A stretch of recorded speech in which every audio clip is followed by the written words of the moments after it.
What's the best advice that you can give to a student that's looking to start a business at school? It's not an easy ride being an entrepreneur. You kind of have to be all in and you have to be on it. You can have a balance, right? What are the plans for Spice Kitchen in the future, and do you believe you'll set up any more businesses? I'm not looking at starting any major businesses, but I am starting another one tomorrow, which is create a training course for other businesses to show them how to get onto the likes of Selfridges shelves. But anyway.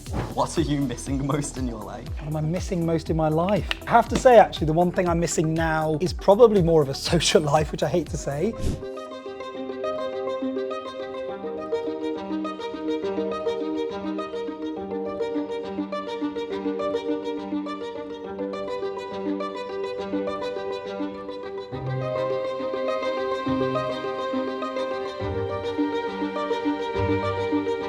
Welcome everyone to another Kids Interview Entrepreneurs podcast episode. My name is Richard Layton. I'm the entrepreneur in residence within the Brett Centre for Entrepreneurship that's part of the University of Liverpool Management School.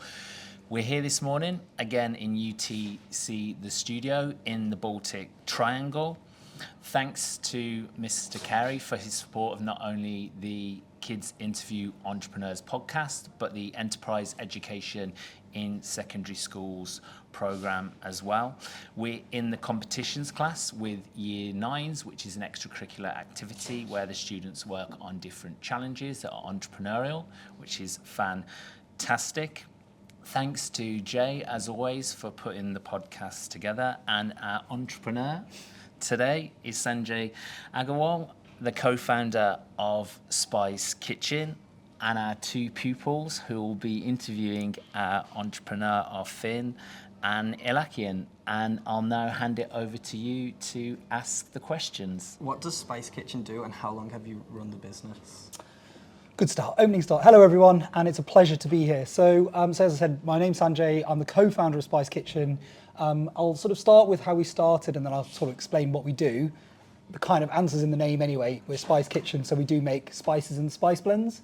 But yeah, I'm the co-founder. I actually founded the kind of business. I'm going to call it a hobby actually initially for my mum actually. So I'm from Birmingham. My mum had her own shop, and they were shopkeepers and entrepreneurs, as Mr. Carey said. So I kind of grew up in that sort of household. But they retired. My mum is super active. You know, she's an amazing cook, but just really active as a person. And when she retired and she was in her early 60s, she thought she'd be quite fulfilled. She did a lot of traveling and looked after grandkids, but she was actually really, really bored. So she was crying for something to do actually. And as you guys get older and your parents get older, you kind of want to keep them active, and you'll have this kind of caring thing for your parents that you'll start to worry about, which you don't have to worry about just now for most of you, hopefully. And so I came up with this idea that my mum could sell spices and spice blends and kind of in our packaging formats, which I'll come on to explain. And that's kind of how we started. So it was never, ever meant to be a business. I was never meant to be sitting here talking about Spice Kitchen as an entrepreneur and as a business. It was only meant to be a hobby to keep my mum busy and out of jail while she's in retirement and out of trouble. So yeah, that's kind of where we started. And obviously to summarize what we do, essentially we're a spice company. So we manufacture spice blends mainly. Spice blends being a combination of single spices, so cumin and turmeric and all of those wonderful individual spices. We turn them into garam masala and tandoori masala, which is very much from my Indian culture and background. But we do Chinese 7-spice, we do Japanese blends, Moroccan blends, blends from all over. We've even got spiced chocolate bars and spiced hot chocolates, which are really popular. And we've got a range of individual spices as well as blends. So yeah, that's the first kind of simple question answered. Why did you decide to start Spice Kitchen as opposed to another type of business? So I'll sort of explain my background a little bit to give this some context. So as I mentioned, I kind of grew up in Birmingham. I went to school and went to secondary school, and then I took a year out actually. My parents are business owners, and I actually grew up running that business with them a little bit. But I graduated and I went into recruitment for a few years, which I'll again probably come on to explain a bit later on. I actually started when I was in my mid-20s my own recruitment business. Recruitment is generally where you're obviously matching, you work for a company, you're matching candidates with companies. So a company's saying looking for, you know, this school could be looking for a new teacher, and as a recruitment consultant I'd speak to loads of different teachers who may teach science or whatever and find the right one for this school who's based in Liverpool, you know, at a certain experience level, and then I get paid a little bit of money to find that person. That's what recruitment is essentially. So I worked with recruitment companies for a few years, and then, to be honest with you, recruitment is one of those things where you can start your company quite early on, and you can do it yourself, essentially. So I quit. I was in London. I came home, lived at home, actually. I was in my mid-20s, and just started my own recruitment business, basically. And my parents encouraged that because they were business owners. So I actually ran a recruitment business alongside Spice Kitchen, and I had two businesses running at the same time. And one day, I decided, actually, this is the business I wanted to focus on. I closed my recruitment business and I carried this on. I actually have another business that I run alongside this now. So I've always had two businesses running, but yeah. What were you like in secondary school, and were you as entrepreneurial as a student? I think I had my ups and downs in secondary school. I went to actually quite a good school in Birmingham. I was a very good student for the first year or so. And then when I was about your age, I had lots of detentions and kind of got into a bit of trouble, but then I kind of luckily sorted myself out a little bit before GCSEs, and then went on to do A-levels where I was fine. I'm not sure I was that entrepreneurial. For A-levels, I did geography, economics, maths. I shied away from creative stuff. It wasn't my thing. I was quite good at design and technology. I was really crap at history and art. Like, I just failed at all those things. But I knew I did have an interest for business, partly because my parents did.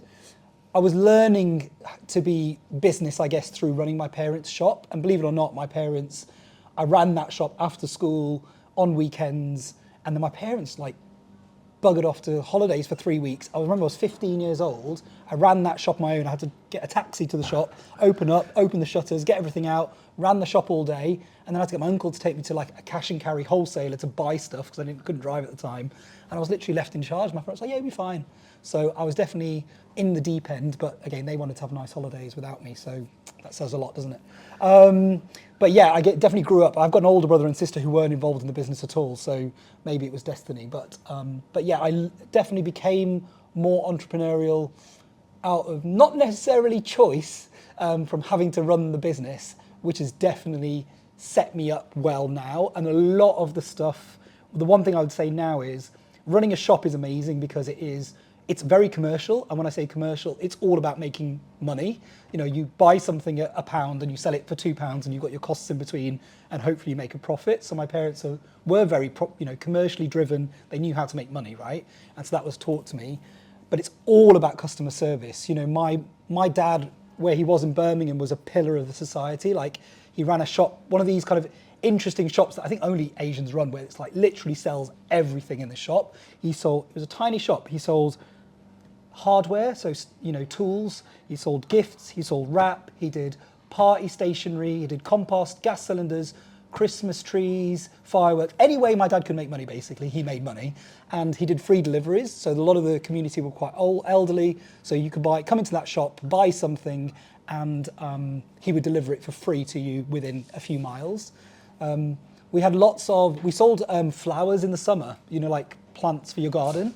And we used to have lots of husbands used to get sent down with £20 to buy some plants their wives had sent them. And my mum used to sell plants. Oh my God, my mum was the most amazing plant seller ever. They all left with £100 less of money in their pocket and £100 worth of plants, more than their car could have. And I was like, I'll deliver it for you.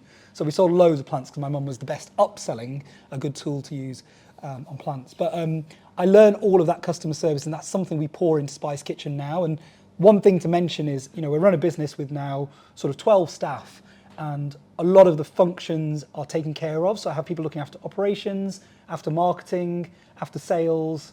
But the one thing I don't give up, partly because how I've been brought up, is customer service. So we have customers who message me saying, I don't know how to make this product, or you've sent the wrong product, and I will message them back. And the reason I handle issues, shall we say, or problems, is because firstly, customers are never expecting the owner of a business, and we can sometimes look bigger than we are, to answer back. So they're like, oh my God, they really do care about customers. But it's also, you want to resolve and handle those problems very, very quickly. And for me, the one thing I would say is, our whole business is here and exists because we've got a really strong, loyal customer base. And it's very, very easy to lose customers, and it's hard to win them. But by solving problems really quickly, people come back and actually leave us really good reviews saying we had an issue, but oh my God, the owner called me and resolved it and sent me double the product that we got, which we ordered.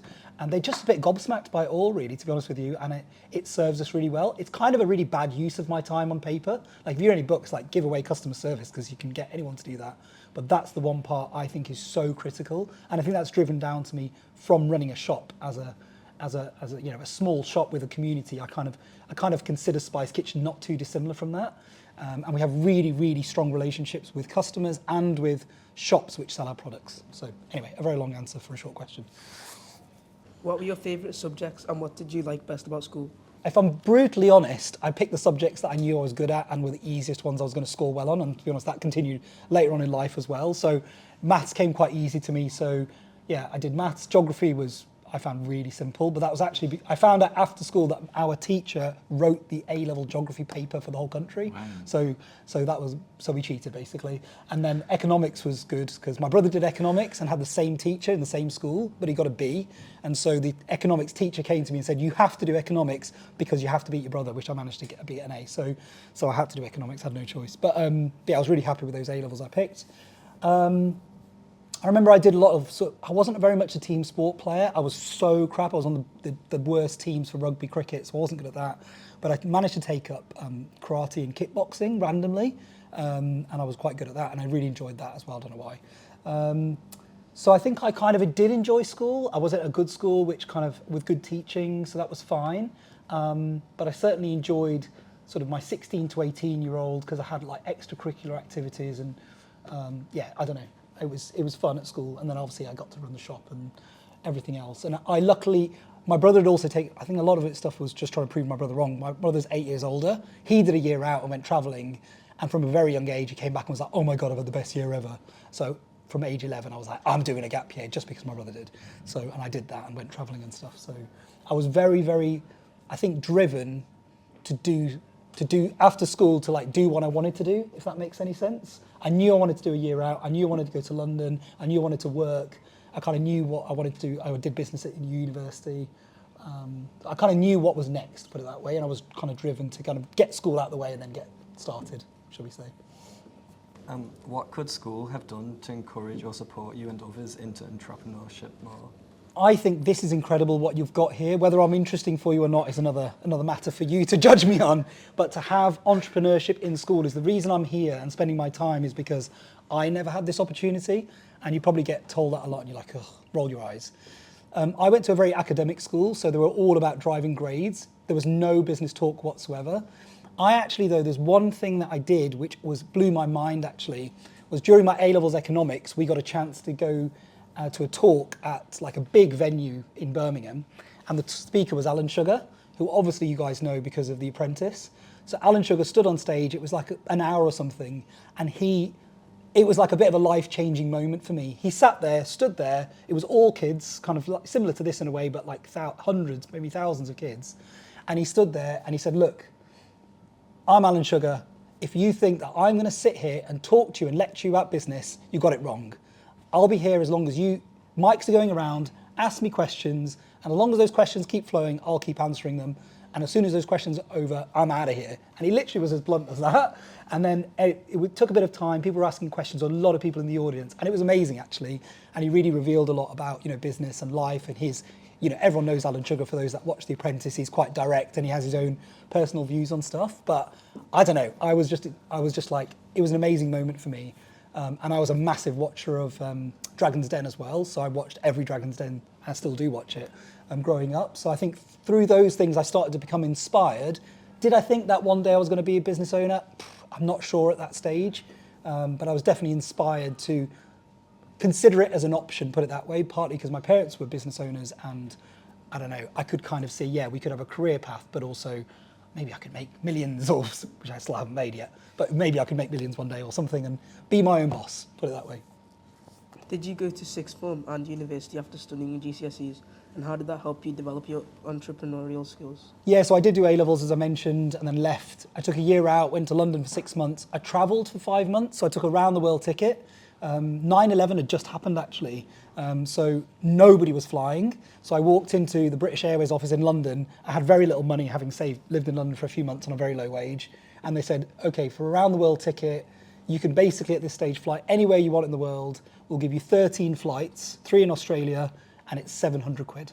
Oh my gosh. It's crazy thinking back on it. She's like, there's literally nobody buying a round the world ticket. You're the only one. So I probably spent a full day there working out a map. She's like, do go where you want. So I went all around the world. So I went to America, I went to South America, I went to Africa, I went to Australia, New Zealand, Hong Kong. I went all over. And one thing I would encourage all of you, and I've actually done another round the world trip after that for 18 months. Travel is incredible. It is the one thing for me that has redefined me a number of times.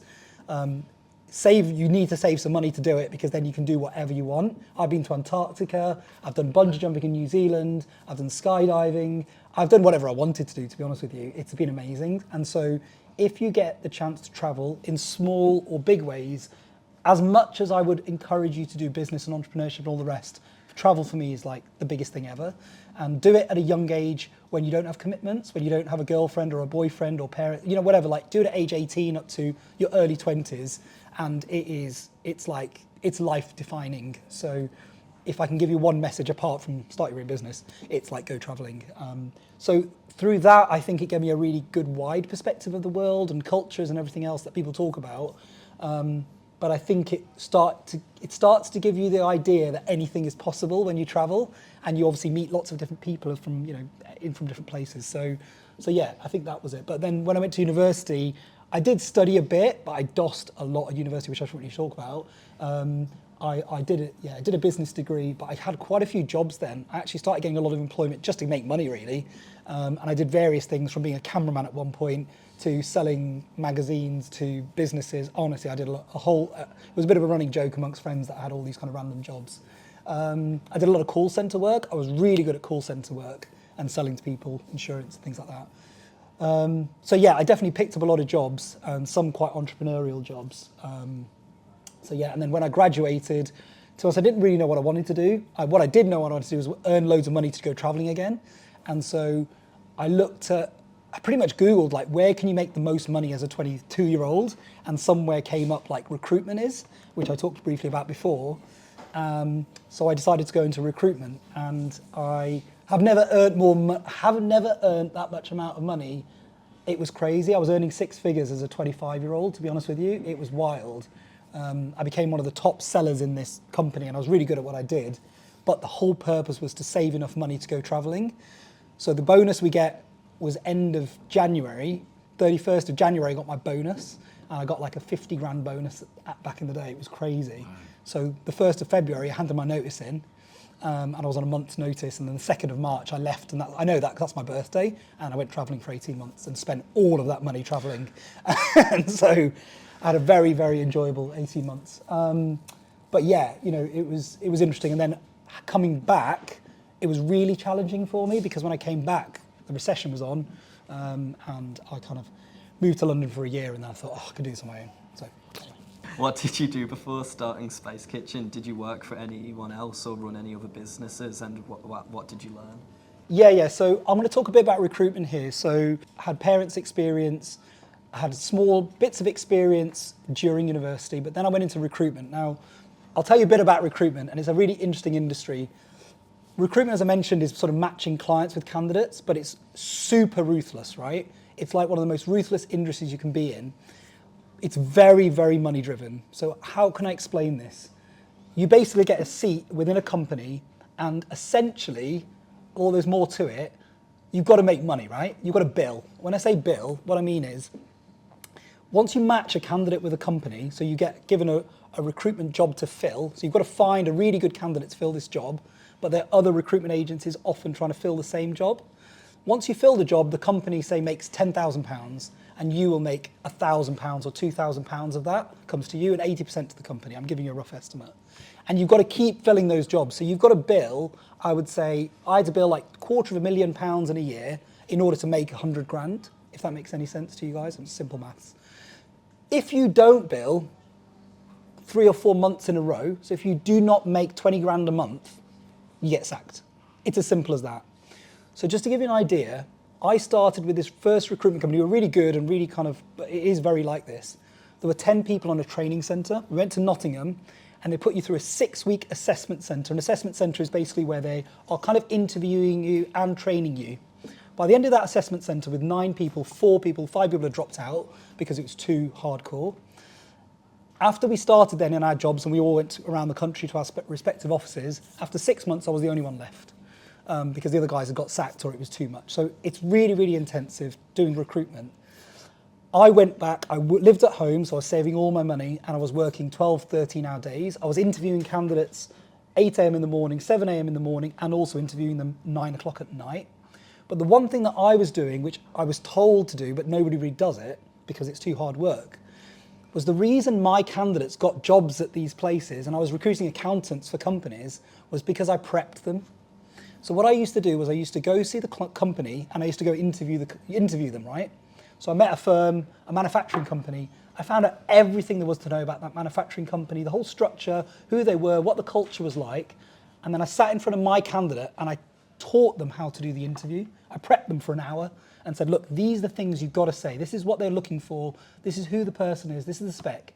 And the reason and it sounds really bad, the reason I filled all those jobs was because my candidates were better prepped than all the other agency candidates. They weren't the best candidate necessarily, and they probably over 6 months would have been worse than another one, but they were so well prepped, they got the jobs and I filled the jobs. And that was only because I was working 13 hours a day. So that's why I ascended to be kind of one of the top billers in the company. It wasn't because I was necessarily for some smoke and mirrors magic. It was just because I spent so many hours. I remember when I left that recruitment company, they were like, honestly, Sanjay, we've never met some of the other recruiters said, we've never seen anyone work as hard as you have, work so many hours, and you put in the hours to get your candidates prepped, essentially. And the candidates then buy into you. The candidates, you have a really good relationship with the individuals you're trying to find jobs on. And what happens then is, the guy you recruit as the kind of 30K accountant, after 2 years becomes the manager, and then he needs to recruit a junior accountant, and then he comes to me and says, I want you to recruit the person, but I'll give you exclusivity so I know I'm going to fill the job because there's no other recruits on it. So there's a lot of tricks to that trade, but that was all about graft and working solid. And to be honest with you, that kind of has instilled in me how much my parents were driven and worked and how much recruitment was. Nothing is too dissimilar. Like, I've run Spice Kitchen for 13 years, and although I've got a child now and I kind of spend less time in the evenings working, I'm kind of always on. Like, you're always on when you're running your own business. That's one thing to say. And I kind of do put in the hours when I need to. We've just been through our busy season. I was doing 12 hours a day, 7 days a week.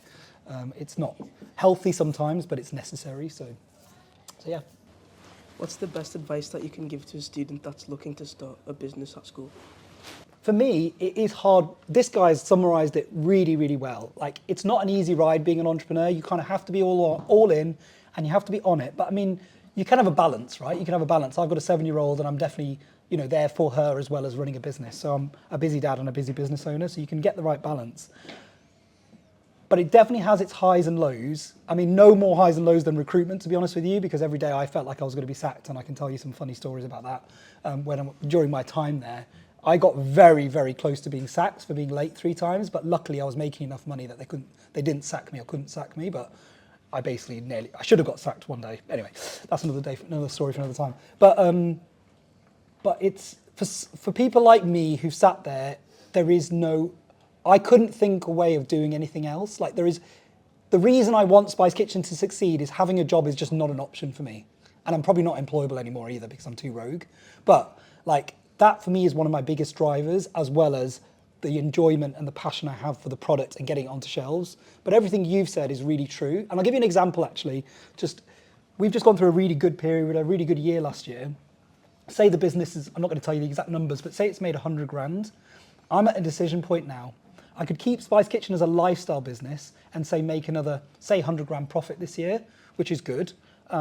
Or I could invest a load of money and try and grow it, but there's also a risk it could fail.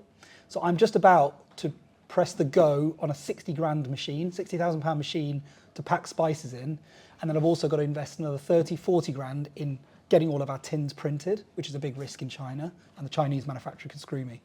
But I've got to it's like I'm going to a casino and gambling 100 grand right now, and that's a hell of a lot of money. That's all the kind of profits we made over 13 years almost being poured back in, essentially, on a coin flip, so to speak, an educated coin flip. And it's kind of like what you said about the kind of pressure, but also knowing when to grow and knowing when to stay still.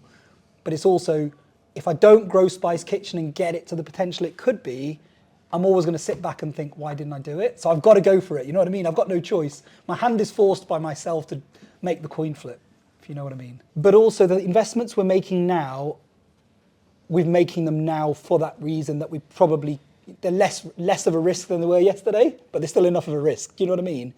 So we've always invested probably later than we would have done if we had investment from a Stephen Bartlett or somebody, because I'm gambling his money rather than mine. But this is all my money, and this is my daughter's inheritance and everything else. So we're taking more educated guesses. And the other big factor why we take risks later, I'm still running this with my parents, and I've got very conservative Indian parents who are very tight with money and don't spend money unless they need to spend money. So I get challenged on those risks that we take. So I've got them reining me in, which is a good thing to a certain extent. But yeah, it's a good question. I kind of can't answer that question because I'm hoping it all does go to plan. What are the plans for Spice Kitchen in the future, and do you believe you'll set up any more businesses? Plans for Spice Kitchen in the future, obviously we're still growing. We definitely want to get more younger people cooking, and actually we're seeing this growth in a lot of our people who buy our products, like 25 to 60, people with houses and parents. Actually, a lot of our audience are parents buying for kids, but kids who are like when you guys get to 18, 19, go to university, that age rather than now. But we're seeing a massive change in now. How many of you cook with your parents or do some level of cooking? I mean, to be honest with you, this is quite amazing, and I think those that don't cook are probably quite surprised how many hands are up. I'm encouraging my 7-year-old to cook. She does pancakes on her own, makes the batter, puts it in a pan. It's kind of dangerous, but it's fine, and does lots of chopping. So she does quite a lot for a 7-year-old. But we're seeing that growth in younger people wanting to cook, partly because of cookery programs on TV, but it's a great skill to have. So we're trying to get more of our spices into your hands to get you cooking, or your parents' hands to cook with you. In terms of other businesses, I mean, there's so much we need to do with Spice Kitchen that I'm not looking at starting any major businesses, but I am starting another one tomorrow, which is I'm going to create a training course for other businesses to show them how to get onto the likes of Selfridge's shelves. But anyway, it's another story. If you were a secondary school student again now, what type of business would you look to start and why? I don't know if I can answer that because the world has changed since I was in school. And so, seeing somebody like you with, bath bombs and skincare, and I think that's a really inspirational thing. This is kind of crazy, but we just joined. I'd never even opened TikTok. I didn't even know what it was until 6 months ago. But through some really negative criticism from big entrepreneurs, should we say, said, why aren't you on TikTok Shop? Why isn't your business there? Like, it's crazy you're not selling on TikTok and you're not even aware of it. You're like, come on, get with the times, you old man, basically. And I'm like, okay, geez. So 6 months ago, we went on TikTok. We've got a TikTok page. You can check us out. And I was like, I'm going to have to do some dancing around or do some really cringy off-brand in order to appeal to a TikTok audience. Boy, was I wrong. Boy, was I wrong. I got a videographer. We created some really simple videos. One of the first videos we created actually was just me talking about the products, and you can look on our TikTok. Got 500,000 views, did thousands of pounds worth of sales. I've been doing TikTok lives, which I didn't want to do initially, but I've kind of understood how they work. So we did £15,000 in the last 3 months. It was kind of crazy, and a lot of that was organic. And that was just through a new channel. So we're just about to hire a new social media person just to handle TikTok.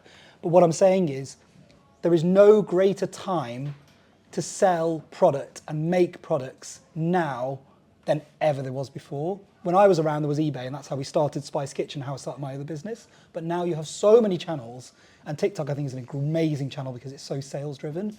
So all I would say is, don't be inspired by me. Yeah, fine, I have 2 e-commerce businesses. Be inspired by your fellow classmates who've doing things, selling bath bombs, making their own products.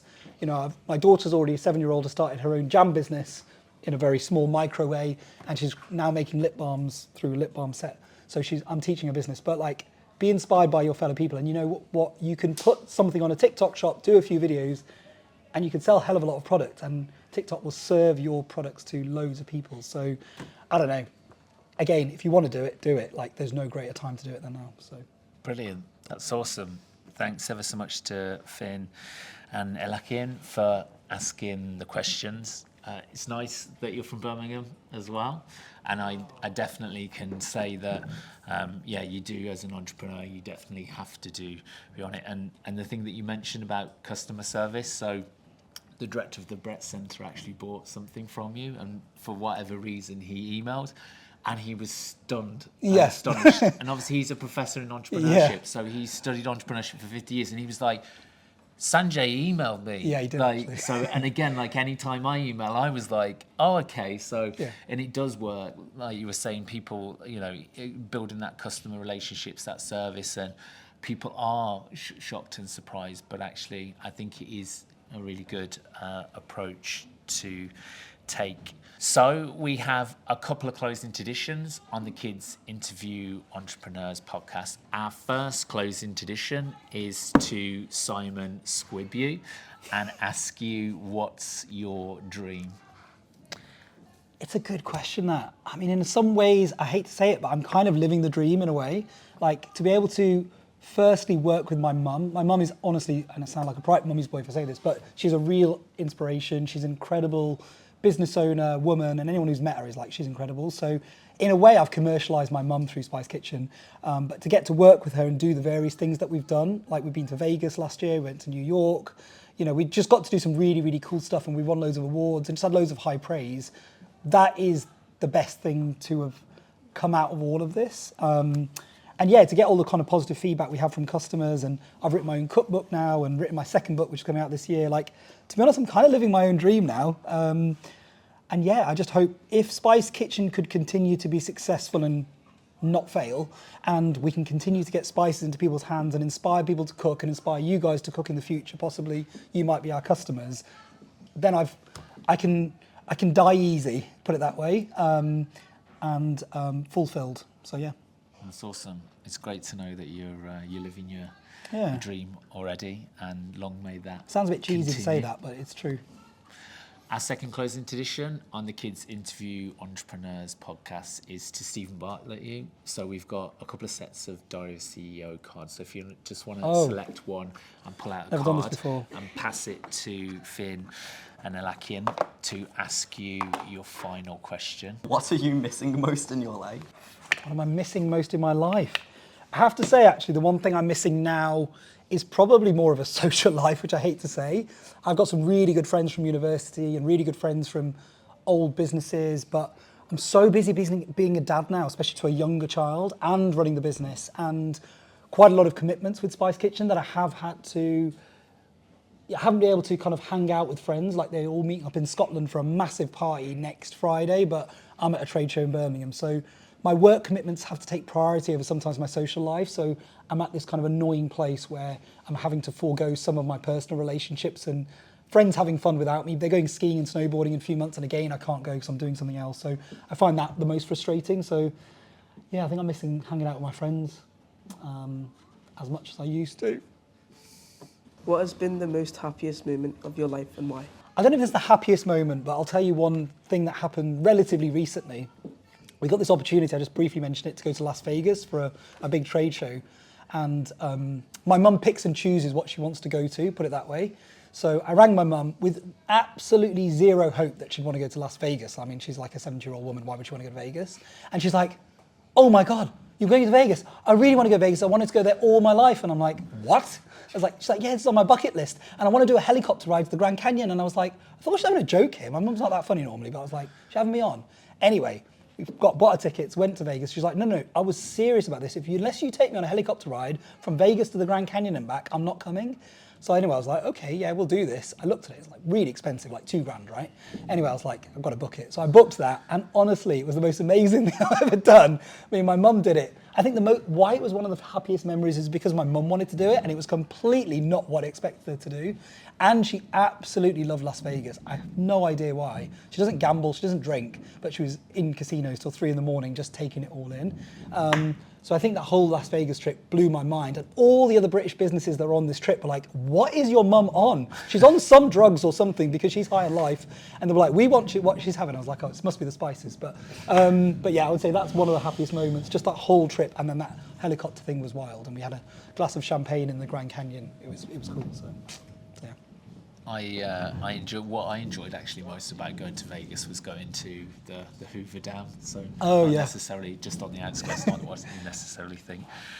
So thanks again ever so much to Sanjay for coming in to talk to us today about Spice Kitchen, and to Finn and Ilakian again for asking us the questions.